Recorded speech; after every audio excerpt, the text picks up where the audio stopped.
Muchas gracias, muy buenas tardes. Estamos en vacaciones, entonces nos dimos unos 11 minutos de retraso para comenzar esta jornada de hoy en este programa que hemos dado a llamar Status Report.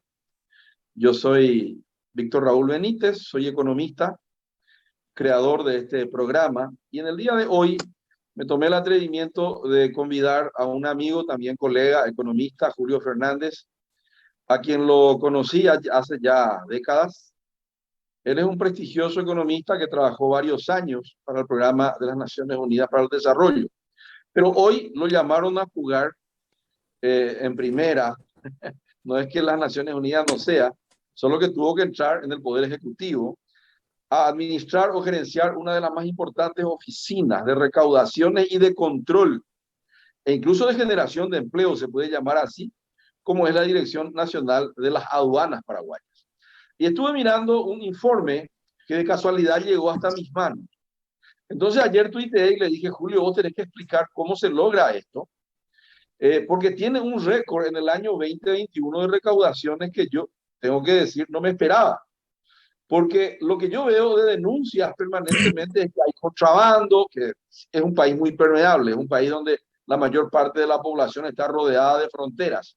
No obstante, Julio hizo una proeza y llegó a 12 billones de guaraníes que en dólares, y usa una unidad de medida rara que es la paridad del poder de compra, PPA, o la paridad del poder para adquirir productos, para hacer equivalente, esto está deflacionado, a lo que se compra en otros países con el mismo dólar. Y veo que él recaudó, voy a mirar acá, 4.785. Esto sería en el 2021 en millones de dólares. 12 billones de guaraníes, 4,7 en miles de millones de dólares, siendo el dólar PPA o paridad de poder de compra. Hola, mi querido Julio, ¿dónde estás? Veo que estás de vacaciones. No, la verdad que no. Estamos visitando algunos lugares de control que tenemos en la aduana y nosotros estamos controlando a los que controlan. Entonces, hay lugares. En Bueno, eso estamos. de entrada ya me contás entonces cómo están haciendo. Ustedes son controladores de controladores. Julio, Así es. ¿cómo lograste superar los 1 billón? Acá en realidad superaste 1 billón de guaraníes, vamos a decir, por mes. ¿Cómo se hace eso en una aduana que no tiene esa fama de ser muy estricta y rígida? ¿Qué es lo que ustedes hicieron en el 2018, 19, 20 y 21? Bueno, Víctor, estamos trabajando mucho en el tema de tecnología, de esfuerzos de formalización, cambio de sistemas, ¿verdad? Tratando de que no... o sea, hay una ecuación que estamos usando siempre, vos vas a entenderlo muy bien también tu audiencia. ¿Cómo definimos matemáticamente la corrupción? Una ecuación sencilla, es más monopolio, más discrecionalidad, menos transparencia es igual a corrupción. Entonces, tomando cada una de esas variables, por ejemplo, cómo desmonopolizamos los controles, eso forma parte del sistema, cómo damos menos discrecionalidad al factor humano también, eso se construye con sistemas inteligentes y por otro lado, desmonopolizando los monitoreos, los centros de control y buscando más transparencia. Entonces, eso ayuda muchísimo. También hay que recordar, obviamente, que nuestra economía está recuperándose, pero tiene mucho que ver con un esfuerzo muy grande que estamos haciendo. También hemos logrado que la cooperación internacional confíe en nosotros. Hoy el Banco Mundial nos está apoyando en ciertas áreas, el Fondo Monetario nos está apoyando en construir nuevos sistemas de riesgos. USAID nos ayuda con el tema de transparencia. COICA, que es la cooperación coreana, nos ayuda con el tema de tecnología. Entonces, realmente hemos recuperado significativamente la confianza de la cooperación internacional y ellos están trabajando con nosotros en construir sistemas, porque tenemos que buscar reducir la discrecionalidad, y en todos los ámbitos estamos haciendo eso. Por ejemplo, hasta las cámaras que filman nuestras aduanas, nosotros compartimos con, por ejemplo, con UIC, con otras oficinas para que nosotros nos sentamos también controlados. En el tema de los escáneres que vamos a próximamente ingresar con mucha fuerza también, las imágenes van a ser compartidas no solo por aduanas, sino van a observar lo de Senat, van a observar lo de la Policía Nacional. Entonces, la idea es desmonopolizar los controles, disminuir la discrecionalidad. Eso se logra haciendo sistemas, y esos sistemas después van quedando, generando pistas de auditoría en los temas tecnológicos. Entonces, ¿quién intervino? ¿Quién tocó esa contraseña? ¿Quién intervino en tal despacho? Van quedando pistas de auditoría, y con el paso del tiempo, obviamente, esto se va institucionalizando. Todavía falta mucho, hemos avanzado significativamente, pero todavía tenemos mucho por avanzar. Entonces, estamos también utilizando información anticipada, es decir, ya las mercaderías que salen del extranjero hacia Paraguay, nosotros tenemos reportes ya anticipados, hacemos cruces de información con las mercaderías que salen, vemos, por ejemplo, qué dice Estados Unidos que nos está exportando, a quién le está vendiendo, y nosotros decimos qué decimos nosotros que estamos comprando. Entonces, también este año vamos a trabajar mucho en el tema del control posterior, es decir, muchas veces este tipo de controles también frena, y nosotros no podemos frenar el comercio. Entonces, tiene que ser fluido. Entonces, esa fluidez tiene también sus riesgos, pero para eso están otras medidas que son básicamente, en este caso, el control posterior. Y bueno, eso era un hito histórico alcanzar el billón en años anteriores. Y los primeros billones alcanzamos en el segundo semestre del 2018, pero 2021 fue el promedio. Es decir, como recaudamos más de 12 billones de guaraní, entonces el promedio mensual es superior al billón. Eso realmente es un desafío grande para nosotros. Tenemos que superar de vuelta ahora. Nos vamos a comparar con nosotros mismos, pero bueno, ya es una etapa que pasó, y bueno, ahora nos van a estar observando a ver qué hacemos en el año 2022. Sí, te quiero dar unas cifras. Estoy mirando unos cuadros que son tuyos y dice, son datos del sistema Sofía. Estoy leyendo acá y del FMI. Este gobierno comienza en el 2018 con 4,3. 2019 una pequeña caída del PIB, 4,1. Estoy hablando en miles de millones de dólares que tú has recaudado. En el 2020, 3,6, 3,7 casi. Y en el 2021, 1.000 millones de dólares más. 100 millones de dólares más hiciste. 2020 contra 2021. A mí me gustan también los números así como vos. Es mucha plata realmente. 1.000 millones de dólares más entre el 2020. Yo sé que fue pandemia, pero en el 2019 4,1 y le pegaste 4,8 en miles de millones. O sea que 700 millones de dólares más en dólares paridad de poder de compra. Ahora te quiero hacer un poco para atrás. El del gobierno anterior, que tampoco es un mal gobierno, pero quiero mirar nomás. 3,3 en el 2015, 3,3 en el 2014, 3,2 bajó en el 2016. O sea que el anterior gobierno hizo así, te lo repito, 3,1 en el 2013, 3,3 en el 14, 3,3 en el 15 y 3,2 en el 16. Bajó. En el 17, 3,8 y en el 18 ustedes van a 4,4 ya casi. Entonces, estoy nomás mirando y es más o menos sumé que este gobierno recauda más en dólares constantes, 25% más que el gobierno anterior. Eso es, te voy a preguntar, ¿la economía sube o también disminuye la informalidad? Le estuve leyendo al Sear Salema, que es tu cliente, que coordina, es tu cliente, cobrarle a nuestro amigo el SEAR, que no se haga ni otra vez. Pero estaba diciendo, dice, la verdad que nos estamos formalizando, dice el SEAR. Bueno, es un mix. La economía subió, pero no sube tanto la economía como para que suba 25%.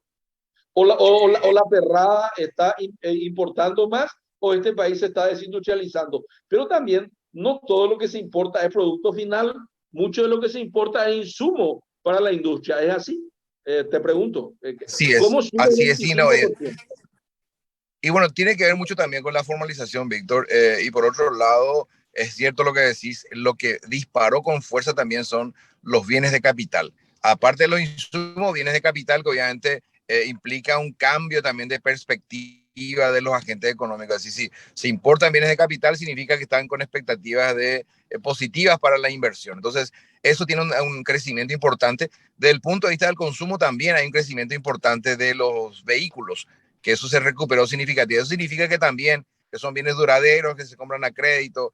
Quiere decir que los consumidores también, los agentes económicos como consumidores también tienen expectativas diferentes. Por un lado, el sector empresarial, bienes de capital, que ha crecido significativamente. También nos estamos recuperando en materia de la reexportación. Es decir, también se está vendiendo significativamente más. En realidad, ahí hay también mucho de formalización.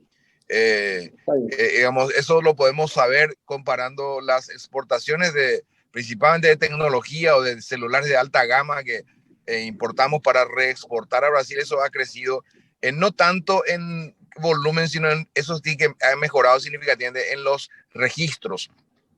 Prácticamente la brecha, ya eso desde el 2019, 2020 se redujo significativamente la brecha de lo que era lo registrado por nosotros y lo que compramos realmente. Entonces, a veces hay queja en el este, pero en realidad los números dicen que se sigue importando en gran cantidad.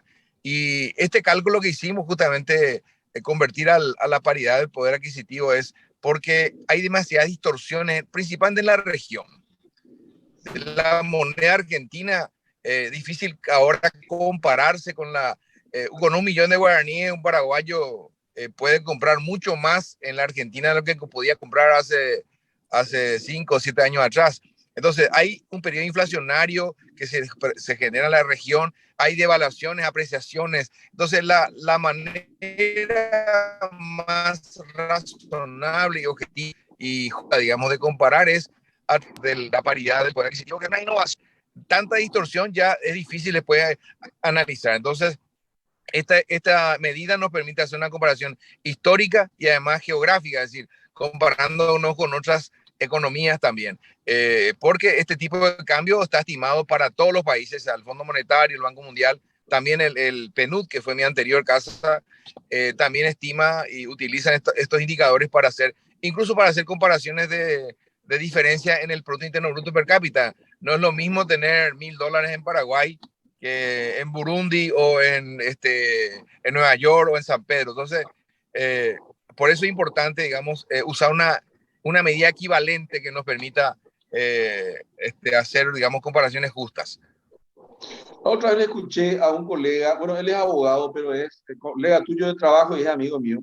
Se llama Óscar Orué, y él decía que la mentalidad o la cultura evasora del Paraguay es de 12 billones de dólares, según él. Estaba diciendo que más o menos 7 es en impuestos directos y 5 es en IVA, indirectos, IVA y CMS. ICMS es brasilero, perdón, acá se llama ISC. Sí, el IVA brasilero es el ICMS, acá es el IVA. Y es exactamente lo que vos recaudaste, o sea, vos estás recaudando lo que Orué sospecha, exactamente todo lo que vos recaudaste, que es 12 billones de guaraníes.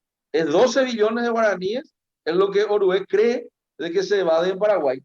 Y por otro lado, nuestros colegas, ¿cómo es que se llama? Hugo Roy y Sebastián Nacha, dicen que la economía informal en Paraguay es 21,2 miles en miles de millones de dólares. La economía informal o la economía subterránea. ¿Qué vos opinás de que ahora ya te hago una consulta intermédica de economista a economista? ¿Cómo podemos hacer para que tu misma experiencia que se da en aduanas podamos también ayudarlo a Orué y a Llamosas para poder disminuir esa informalidad que existe hoy en Paraguay? ¿Qué se puede hacer a nivel de inteligencia artificial, etcétera? ¿Qué opinas al respecto? Pero estamos trabajando, Víctor, en una unidad más interinstitucional, es decir, nosotros tenemos que tener información precisa de la Subsecretaría de Tributación y ellos también tienen que tener información precisa nuestra, es decir, cuando un importador emite una factura, que en este caso pronto ya va a ser electrónica, tiene que, digamos, nosotros tenemos que compartir información. De hecho, que estamos incluso construyendo indicadores de riesgo que gran parte tienen que ver con indicadores vinculados a la Subsecretaría de Tributación. Es decir, eso estamos logrando poco a poco. Ha sido una cuestión de celos durante muchos años compartir información, pero digamos estamos bastante apoyados también por el Fondo Monetario que nos asesora a ambas instituciones. Tenemos muy buen relacionamiento con Oscar Orue y la idea es que el mismo equipo, seamos un mismo equipo y que la información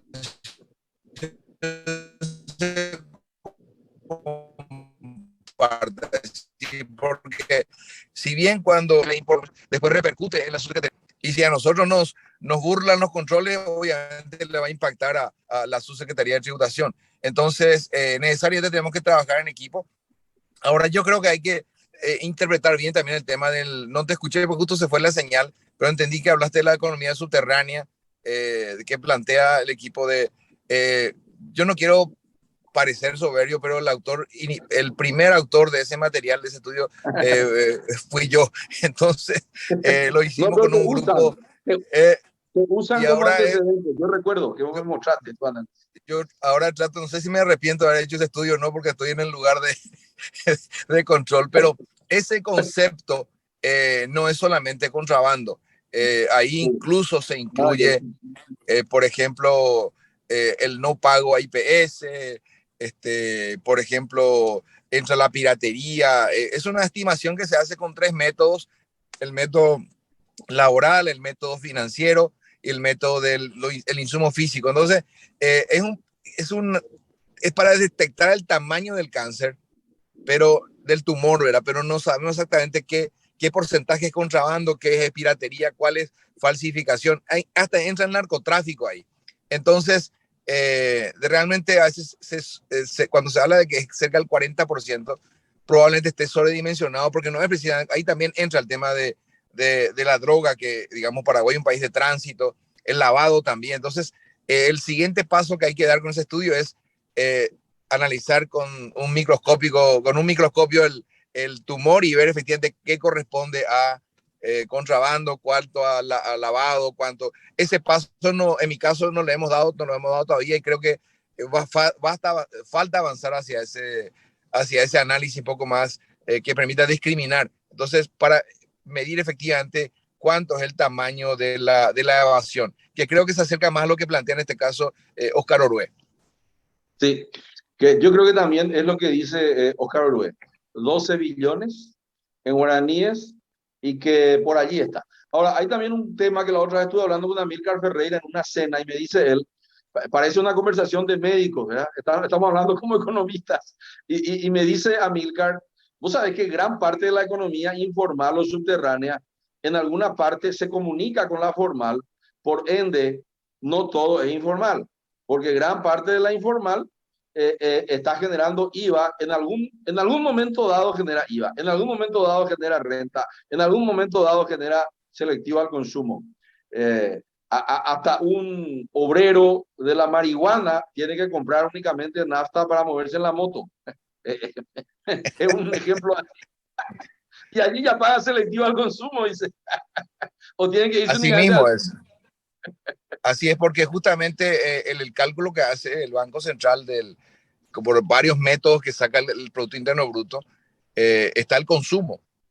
Claro, Finalmente todo va al consumo. Entonces el consumo forma parte del Producto Interno Bruto por el lado del gasto. Entonces claro. digamos que no porque sea subterráneo no va a estar registrado. En alguna parte se registra, no todo por supuesto, porque hay gente que lo hace muy bien, lo maneja a nivel de efectivo. Entonces, en alguna parte, tiene razón el colega Amílcar, entonces hay en una parte en la que se conecta, efectivamente. Sí, una pregunta final, Julio. Sí, Eh, Hay un plan ahí de Ciudad del Este que varias veces ya hemos hablado. Yo mismo hablé con el presidente de la República una vez, en su propia casa nos recibió. Y yo sé que vos estás trabajando en eso, se llama Proyecto de Comercio Fronterizo, con controles, la mercadería no se va luego a nacionalizar. Eh, ¿Cómo anda eso? Para terminar nomás, porque hace mucho que no escucho nada de eso. y estamos, mira, cuesta encontrar un equilibrio por los intereses. Hay una batalla entre el sector empresarial asunceno versus el sector empresarial del este. Y creo que ahora con Salema hay una conexión, ya que él es un importador, un empresario, es multifacético y tiene la capacidad de unir a ambos sectores. Entonces creo que eso puede llegar a un final feliz ahora. De hecho, que el SEAR también me está abordando bastante ese tema. Creo que en algún momento vamos a llegar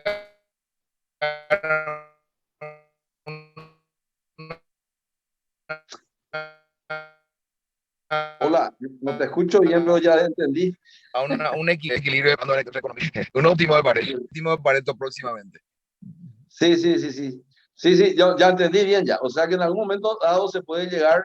Yo pensé que lo de Asunción te estaban censurando para que no digas lo que dijiste.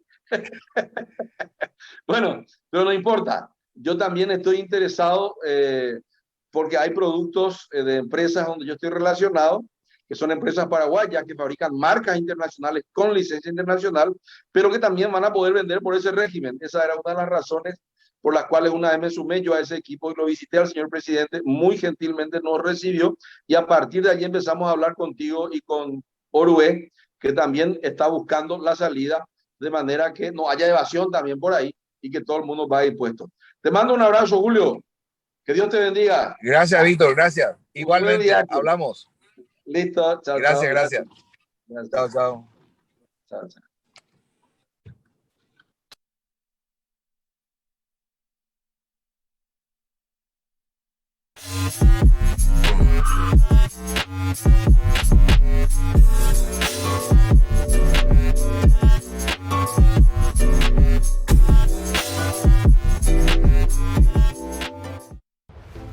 A todos nos cuesta ganar el dinero.